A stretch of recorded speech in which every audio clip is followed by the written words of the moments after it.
April Walters is a hit-and-run victim of life, a soccer mom whose inner fire has been snuffed out by her dreary suburban existence. When her teenage daughter goes missing under mysterious circumstances, April embarks on a harrowing journey through the underbelly of her suburban community that sets her on a collision course with a massive crime syndicate and its lethal matriarch. Tested on her limits and beyond, April discovers that hell hath no fury like a mother scorned. That's right, we're talking about Bad Mother, issue number 1 from AWA Upshot. So get out a big fucking gun because you're listening to a Kind of Garbage Podcast comic edition. It's a kind of...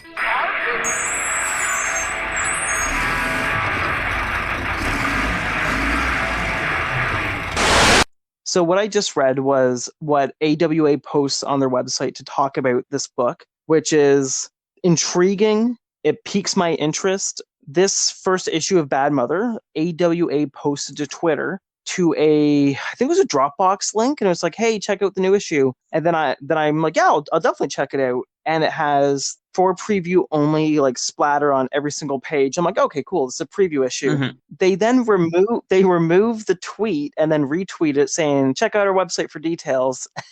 So I'm sitting there thinking, shit, should I have grabbed this? Because it's the full issue. Yeah. Well, if they posted it, I don't see anything wrong with it. I felt a little bad at first, but then I read it, and I don't feel as bad, which actually I shouldn't say that. Then I looked at it and I didn't feel that bad because the story's interesting. I like where it's going. The art in it, there's some scenes that are hit or miss. It's a very, what is it? Is it sepia? Is that the word I'm looking for? Yeah, it's hard. It's Mike Diodato doing the art, and it's just everything is very shaded, which sometimes makes it a little, like I told you, there were a few times that I kind of had to like go back and look over a page because I was like, it's almost hard to follow. The eye line to the art is kind of like you get lost and it gets muddled sometimes because you're like, wait a minute, what character was that again? Or hang on a sec, like what am I actually looking at? The art is nice. It's just, it's very, very, very heavily shaded, which is kind of like a Diodato signature. Like that's kind of his thing. I know that I told you that when I started reading it, the art style really reminded me of a Scanner Darkly, where it looked like, I don't want to say rotoscope or trace, but a lot of things were very exact, which in like a comic book, I want it to have a suspension of belief. I want to be absorbed into it, but there's so many areas where like it looks too spot on, but at the same time being very off. Like the very first panel, there's this weird angle where it's like looking up from the ground and she's trying to put on jeans that are too big for the mother, which her name's April, which we'll get into. But it's just like, I don't know if she has a neck, and the angle's just, it's so off to me. The very first panel that kind of threw me off right away. So my introduction to Mike Diodato was, I'm trying to remember exactly. I was reading Marvel. I believe he was doing the art for Dark Reign, or he was doing the art for a Thunderbolts tie-in to Secret Invasion. His art was great because he was doing he was doing a book that primarily focused on villains. So like the dark shading made it like really ominous. And a lot of it took place in like the Thunderbolts headquarters, which was like a military bunker in a mountain in Colorado. So everything kind of had a dark underground look to it. So everything, even though everything was heavily like shaded, like lots of blacks, it looked very neat and it fit because it gave the illusion that like everything was very cramped and underground and these people were just living in like an underground bunker, and it looked really good. I'm trying to remember off the top. I don't know off the top of my head who did the colors for that book. I think he did the colors himself for this book. I don't know. The issue that you were talking about where like things almost look traced or rotoscoped, I think part of it is like the colors like fall so flat. I found the colors don't really match up to like this style. The first actual page, there is like nice, like I won't say vibrant, like there's colors that pop out, and then almost straight away, like the next page, it's just like browns. And I don't know, like I know that the tone of the book is supposed to be like, it's like it's a mystery book where there's murder, which we still haven't even hit on the plot, which will. But it's just like it starts off, the story starts off with like the main character trying on jeans in a clothing shop, and I think the issue is like the clothes are all too small for her, because not that she's plus size, but it's just kind of trying to establish that she's like a very like everyday character. Again, the issue with the art is where it's like the book opens up with her in a changing room in a mall. Like the background in the changing room is black, like she's in a black room with a mirror, and then when she comes out into the clothing store, the background just like entirely fades away, and it doesn't really give the illusion that it's like it's kind of, if you don't understand what she's doing, it's like, wait, is she in a changing room, or like where is she? Because like nothing looks like a changing room or a mall. so going through it again, I see it shows that Mike Diodato he was the artist and the cover artist. The colorist, I'm going to butcher your name, is Lee Logridge. And then there's also a different letterer, and then there's a variant cover artist as well. Yeah. So April, the main character, after she leaves the clothing store, she's grocery shopping, and she's going through this one aisle where she's purchasing, I think it's like just juice, like apple juice. And you see a little shelf, you see the shelf, and it says organic juice $6, apple juice like $4. And then she picks up the cheaper one. And then like this bitch mom of one of her friends was just like, "Oh, not going for the organic one? It's like, you might as well just like be giving them Coke." Like Coca-Cola. Yeah. And then they have this little bickering where the lady says to her, Valerie, the name of the lady who's on the PTA, comments about her buying like non-organic, and then she mentions how Taylor, April's daughter, the main character April, didn't make the cheer squad due to her weight, which is like, holy fuck. I guess I don't know if that's how parents talk to each other, but yeah, Jesus. So she's in the supermarket, kind of these two, like, I don't even know how to, like, they're kind of comically, like, they're the most obvious like villains, like they have like neck tattoos. They come in and hold the place up. Everyone's lying on the ground. Someone gets a 911 phone call off.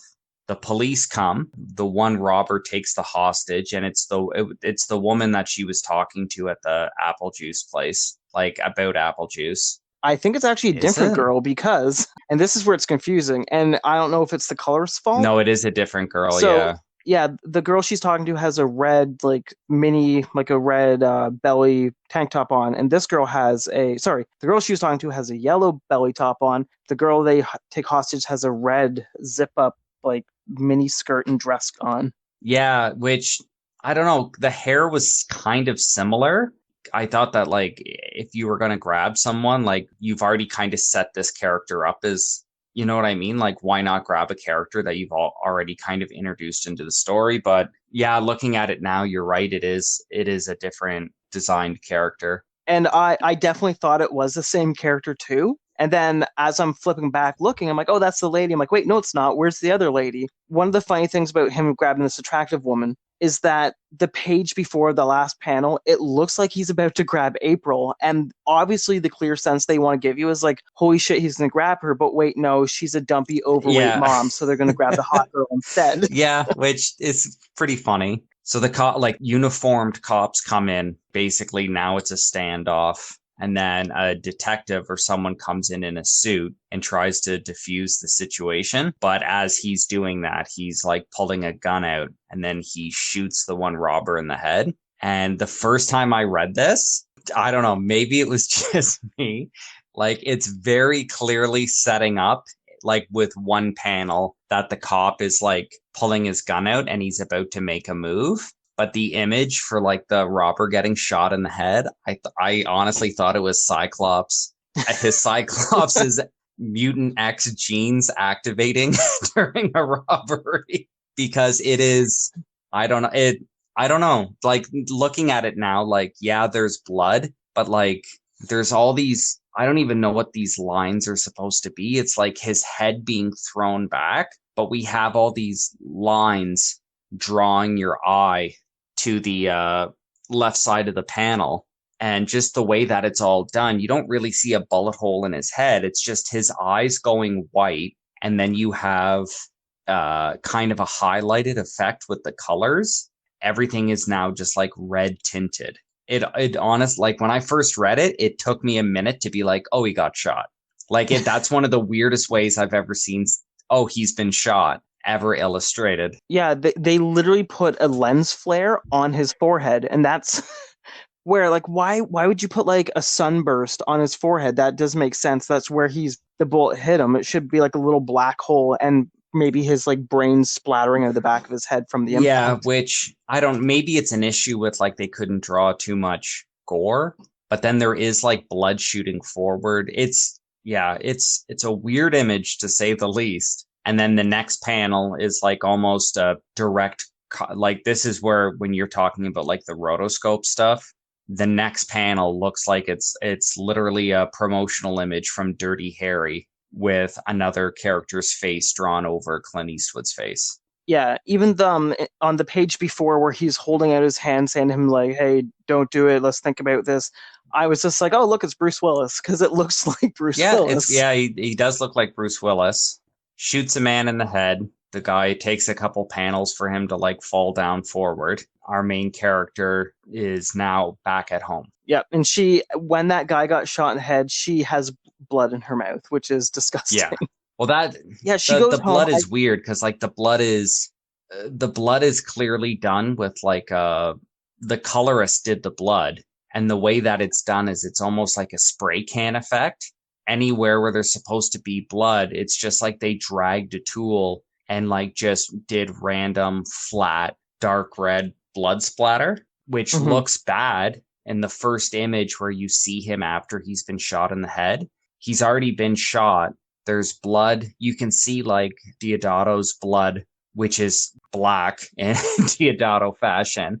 You see like black ink blood running down the bridge of his nose, the side of his mouth, onto his shirt. And then you see like this very vibrant red spray painted, but like the spray effect is all over the character, which like makes no sense. And then it's either in the air or it's on like a box of cereal two shopping aisles away from where he was shot. Like it's a sloppy effect. And then the next panel is him hitting the ground, and you can see trails of like wet, sticky blood that Deodato drew.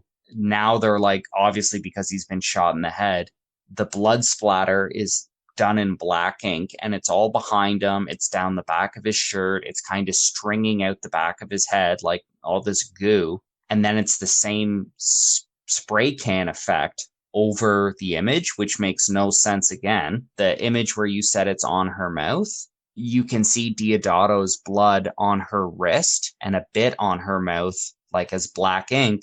And then someone did this bright red spray can effect. And I really didn't like the blood effects in this. Yeah, and I feel bad for like poo-pooing the book so much because the story's fine. It's just the art style, and then if the colors put that blood in, it just it sticks out like a sore. Yeah, I don't like. Well, I think that before we get too much farther into it, like I really liked the book and I would recommend it. I really did not like the introduction. Like I really did not like the introduction scene in the clothing store and then the shopping mall. Like I don't find that did anyone any favors, but this is kind of the turning point. I really start liking the book now. So once we go to the main character's home, and we're kind of like, now Deodato's art really starts to work. She's home alone and just kind of like the dark and it's nighttime, the shadowing in the house. She's in like a room by herself doing laundry, and it's just like the one laundry light bulb turned on. So it's casting a lot of shadows in a dark house. It's like really giving the illusion that like this is a very lonely character. The art really is conveying what the character is feeling very well at this point. Can we talk about the pictures on the mantle? Because there's clearly a picture of a family with Mickey Mouse. Yeah, which I don't know. Yeah, I'm surprised that went through, but like you can't see his ears. Like if his ears were there and they were outlined, it's Mickey Mouse. Yeah. Like it's very, very clear. But yeah, like the art style here, this is where it really reminds me of Scanner Darkly, and it looks great. you have a kid who comes in, like her son, telling her like, "Hey, mom, wash my jersey," and I guess she's probably washing the blood off her clothes, but the kid looks like a kid. And I know comics in the past that we've looked at, it's like, oh, this is an 80-year-old kid, Yeah. because no artist can draw a face on a kid or have like proper aspect for Yeah. like proportions Yeah, for a so either child. they screw up the proportions or they do the thing where they go to do the kid's face, they like over detail it. And like the more you detail a face, the more kind of aged it looks. And there's a great example of this. Like the kid walks in and says, "Hey mom, can you wash my jersey? Or don't forget to wash my jersey. I need it." And she's washing the blood off her thing. And she's like so happy to see her son. When you see her face, when she smiles, she has like deep laugh lines. She has like kind of wrinkles in the corner of her eyes. His inks on the mom character make her seem she's not 20, but then he didn't overdo it and be like, "Oh, this woman's 1,000 years old. Oh, wait, she's supposed to be 45." He actually knows like how to make a character look the correct age. And then with the child character, like he really just kind of has like a little bit of a button nose, kind of a young hairstyle on the kid. But other than that, he's got like a baby face. So like the kid shouldn't have any like laugh lines or wrinkles. The kid should have not a lot of blemishes on him. So after April hugs her kid, I don't even remember what the kid's name is. After she hugs him, she's hanging outside on her porch waiting for her daughter to come home. She comes home driving, I don't know, it looks like a red sports car. It says TT on the back. But regardless, she gets home and this daughter has been like beat the shit out of by her boyfriend. I'm assuming this is a teenage daughter as Yeah. well, even though because her face is pretty fucked up, you can't really gauge how old she is. But the fact that the mom is texting her like, "Hey, where are you?" I think she said it was past curfew. Yeah, she said it's past your Yeah, I'm assuming curfew. she's like 16 or 17 or something. Yeah, so the mom sees that she got the shit kicked out of her, like any mom would do. Instead of phoning the police right away, she goes over to the guy's house. She knocks on the door, nobody's answering, and this is where the story actually picks up. Is that her car? It's an Audi, the TT, the little sports car. Is that the girlfriend's car? The Or daughter. sorry, her daughter's I'm car? ass- Oh, I I'm don't know. assuming it's like a sports car, and like they're kind of setting this mom up that like she's buying value brand food, so she's not like, and I think she's like a single mom, so it's kind of setting up the fact that like she doesn't have a ton of money. I don't think it's the daughter's car. But the mother also doesn't say like, "Hey, how come like whose car is that? How come you took your boyfriend's Yeah, car?" but and then the other thing is like when she gets out of the car, she gets out of the driver's side. Anyways, I kind of thought about that at some point too, being like, is it her car or is like a guy dropping her off at home? See, as a non-car person, when you said it's an Audi, I'm like, really? Yeah, well, I don't know. If you want to establish that like the family doesn't have a lot of money and you've already done the whole, "Oh, when I buy food at the grocery store, other moms make fun of me for buying the value brand food," don't even give the teenage daughter her own car. Like have a guy drop her off, and then while he drives away, just have him be like, "Oh, fucking bitch." And then when the mom sees that like he hit her, it establishes that like her and the boyfriend got into a fight. But like right now we have single mom, very poor, very wealthy teenage daughter pulls into the driveway who has a curfew, so also supposedly lives there. I don't know. And when she drives to her boyfriend's house, her daughter's boyfriend's house, she's driving like a station wagon. Yeah, like the mom has like exact like that's what I mean. She gets into a big yeah, so the daughter locks herself in the bathroom and the mom basically says, "I knew that piece of shit boyfriend, rough job." When she leaves, the car's still in the driveway, so I'm assuming it is the daughter's car. Yeah, it's Yeah. not a station wagon. She leaves in like an SUV, I think. Yeah. So she Okay. leaves in an SUV, goes to the boyfriend's house, opens the door, and then again, this is where like Diodato's art really kicks ass. Is like it's late at night, but he doesn't draw everything black. Like everything's very blue and gray in the sky. Like it like plays off like his shadows very well. So you can still see like trees in the background and like the effect that the street lights have. Diodato does, I think he overshadows some stuff when he goes to do an effect like this. It really pays off. Like it looks late at night. It looks like she's the only one out. It looks very kind of scary and intimidating, and it looks good. So the mom goes to the boyfriend's house. The door is open or unlocked. She goes inside. There's like a statue of a cat on a table, and there's, I'm presuming, supposed to be cocaine. I hope it's cocaine and not semen. Which again, like, I don't know about the whole like gore thing. Like, there's white powder on the table. I'm assuming it's like white powder or marks, but you don't see any, like, you don't see like a mirror or a credit card or anything to like you would use to like do cocaine. And none of the cocaine has been like cut up into lines. It's just like white blobs on the table. When you read the book, did you read it as that's cocaine on the table? To be honest, I just saw that the cat had blood. I assumed that was I didn't think that was anything on it because there's no depth to it. It's a flat color. Yeah, again, this is kind of what pisses me off. The colorist strikes back with the spray paint tool, and now there's like blood on stuff, but like it almost doesn't make any sense. And then there's a trail of dark liquid on the carpet, which the way that like the speech bubble is led down from like the mother character, it draws your eyes to follow the blood trail. So it's kind of like forcing you to like have the mother's perspective, and it works well except for the fact that like it's Diodato's blood, but then over top of the blood it's just got this like very flat red that I don't think works that well. And then the trail of blood leads behind the couch, and there's two dead bodies. So of the two dead bodies, I'm assuming that there's two of them. One guy has glasses, one guy has a beanie on. The guy with the glasses, I'm going to assume is the boyfriend. The guy with the beanie on, which we find out late, like in a few pages later, that was the guy from the grocery store. So this was the guy that ran away. So one thing that people can't see that you and I can see is these pages the panels aren't normal comic book panels. They're actually like split up just with solid white lines and like probably very thin, making rectangular square panels. And the panels are even broken up for the same picture. And this is something that I really like, the way that it broke everything up. The way that they did it, you can tell how you're supposed to be looking at it. So it's hard to talk about visual representation on an audio podcast, but I'm going to try. So the two men are laying on the ground, and this is a half of the page is a rectangular picture, and you kind of start from the top and you look down to the bottom of the page. Then beside that rectangular picture, there's two squares and then another rectangle, and the first two squares are the men's faces, and then the next one is April holding up her hand in shock. The way that they divide up, I just really enjoyed it, and I didn't know if you noticed that. Yeah, I liked it too.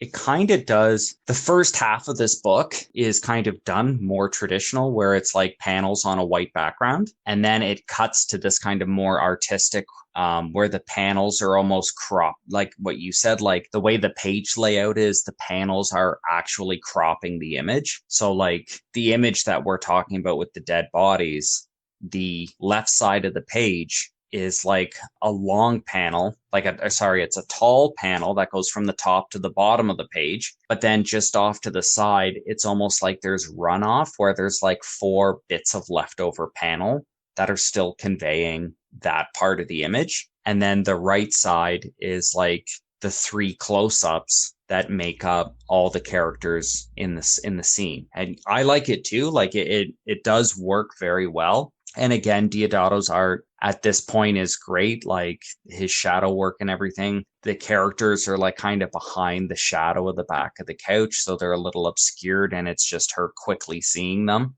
So after that, we get April running back to her house where she's calling her daughter. So she's looking for the daughter, and she can't find her anywhere in the house. And she calls the Bruce Willis cop again for some reason, which I guess he has his number. All the panels are still split in the same way, which I just, while you're talking, I went back. The moment after she gives her son a hug, we get these type of panels, which I'm going to assume that something's going to happen in the future with this book. These panels have to mean something, because the first half of the book, it's not like this. And then it just, for some reason, just splits into this, which is, it's still great. Like, I love it. So she talks to the Bruce Willis cop, and they go to the house of the boyfriends, and now it's all cleaned up. And she's telling him, it's like, no, I was just here. The guy from the robbery was dead on the ground. And Bruce Willis is telling her, oh, you must be traumatized. Like, you had a hard day, blah, blah, blah. Your daughter's like, has she gone missing before? He kind of just brushes it off, and she's like, I'm telling you, like, she's gone. Something happened. He beat the shit out of her, and now his body's missing. Yeah. Interesting. So he drops her off at home. I think she calls her ex-husband, who's out of the country. So now she's basically alone to deal with the fact that she's just seen dead bodies and that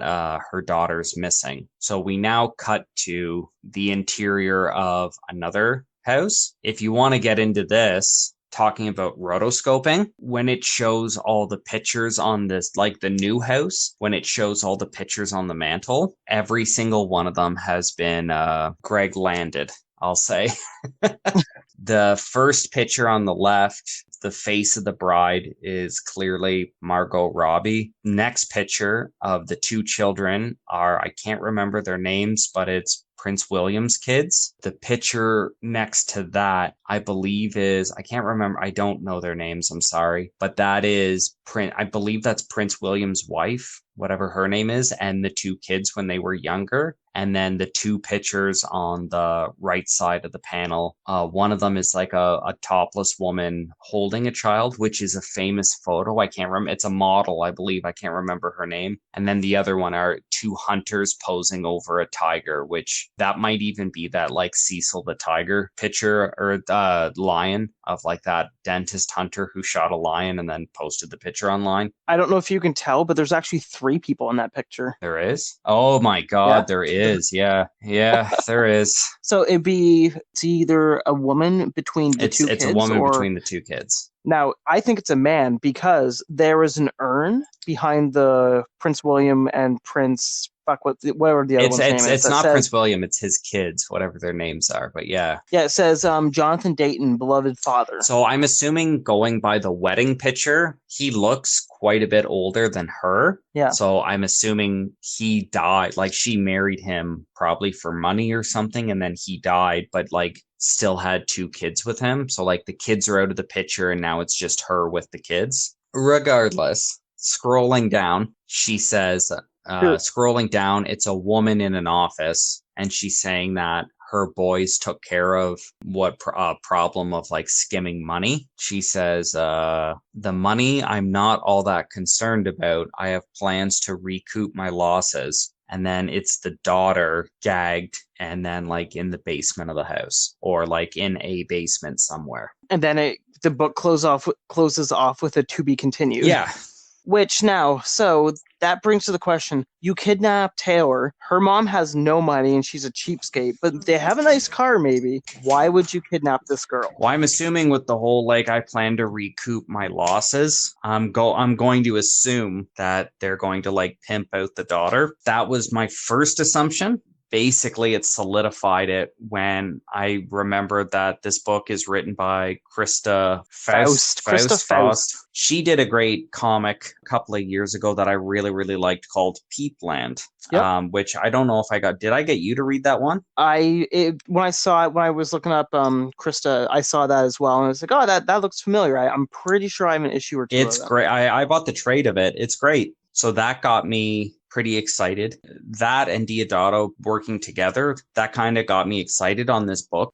I think the fact that the first issue is called like Baking Bad, it's kind of set up that it's going to like it does look like the comic is steering into like the criminal underbelly of like suburban life. It might be a little too Breaking Bad, and it's got bad right in the title too. Like I'm hoping this book is good. I'm hoping it does do some new things and it's not just going to be kind of like a Breaking Bad style book where it's like a drug lord in the suburbs or something. I hope it kind of does some new things. But I definitely, after reading this, I definitely would pick this issue up. I would pick up more of the issues. Yeah, so I know that this issue officially hits Stan. I believe it's August 2nd. And when this episode drops, it's going to be a few weeks after that because of how we're recording and releasing. Yeah. But yeah, like I'm interested. I might check out the local comic book store, see if they can get it in, because I think it was only 5 or 6 issues. So you're not looking at like a massive investment in time and money. You are doing, I think it's like $4 US, so it's probably like $5.50, $6 Canadian. So, $25 to read a story as it comes out. And you get Krista Faust, I think is from what I've read, I think she's a great writer. I was definitely interested in Peepland. And then Diodato is a great artist. I definitely hope as like the series goes on, like they kind of find their flow and they get a better vibe on it. I'm hoping that when this book comes out as a trade paperback, I'm hoping that they do a little bit of remastering just on some of those little sketchy pieces where the perspective isn't quite right and there's MS Paint blood sprayed on places. But other than that, like I fully recommend this book. It was a great read. I don't want Diodato to listen to this and get mad, being like, "Fuck those guys! They didn't like the art," which we do like the art. There's I just love the art. Weird instances. The coloring, I was a little hit or miss on. I love the art. The colors do get better, I think, as the issue went on. I would recommend it. I think it's a cool book. It's got a really cool creative team. Like I said, that's what kind of got me when you told me that you had a book for me, and then you told me who the writer and artist were. I was like, yeah. Yeah, so one thing we might not have mentioned is that this book is published by AWA Studios, which is a brand new company with lots of well-known artists, writers, people who've worked in the industry for a long time. AWA stands for Artists, Writers, and Artisans, and you can go to awastudios.net to see even more books, and I can guarantee you that we're going to be covering more of their books because Frank Cho has Fight Girls coming out eventually, which is a book that I'm very excited for. Oh, yeah, for sure. Actually, I was in a comic book store just this week and I saw that Hell book where it looks like it's hotel with some of the neon letters and the sign burnt out. So that's, I've already seen some of their stuff on the shelves. So this brings us to our ranking. This book was really good. I like it. I'm kind of going to put it in the middle of the pack for my picks. So as of right now, I'll go down the complete list. Number 1 is Terror Salter. Number 2 is X-Woman. Number 3 is The Death of Haggard West. And this is my new number 4, Bad Mother. Number 5 is The Albino Spider of Jet. Number 6 is Ravage. Number 7 is Dark Reign, The Cabal. And number 8 is GoldenEye 007. James Bond, Topps official magazine adaptation of the movie. So I'll give you yours really quick. Your number 1 is Death of Haggard West. Your number 2 is X-Woman. Your number 3 is Terror Salter. Your number 4 is Dark Reign, The Cabal. Your number 5 is Ravage. I would put this for me just as a single issue. I would put it as number 4. Number 4 as well. So right between Terror Salter and Dark Reign, The Cabal. I think this book, I think it's interesting. I would like to see more issues to see, like, it's definitely got me interested in where it's going. So yeah, I would rank it quite highly. So on our next episode, I don't think we have our next episode planned just yet, but for people listening to this, our Patreon episode that dropped earlier today is Timeline from 2003, which Cody picked out for us. And spoilers, we liked it. Yeah, it was fun. So, Adam, did we receive any listener mail this week? Yeah, we got a piece of mail.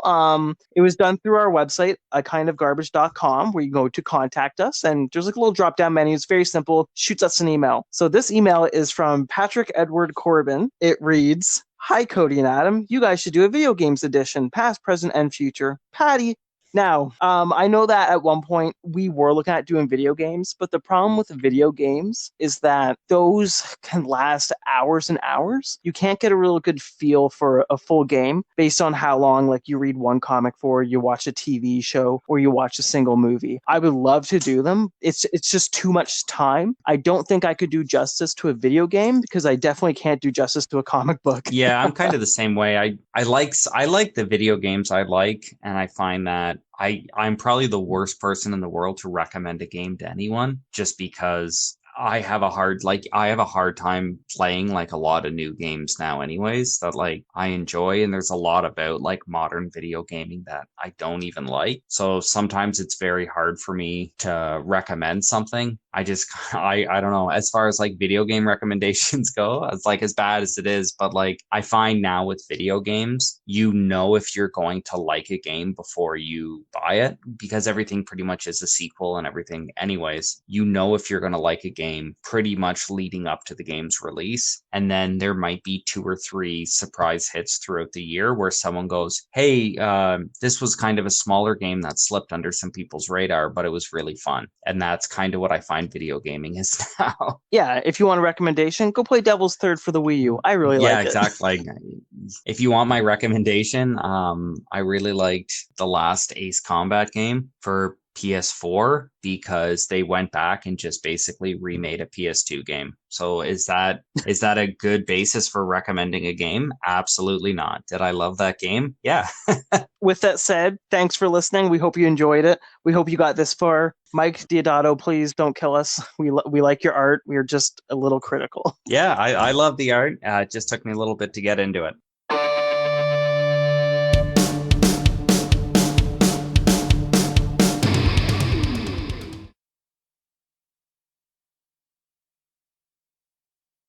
So Cody, you were telling me about, I believe was it a comic book coming out that you were really pumped to tell me about?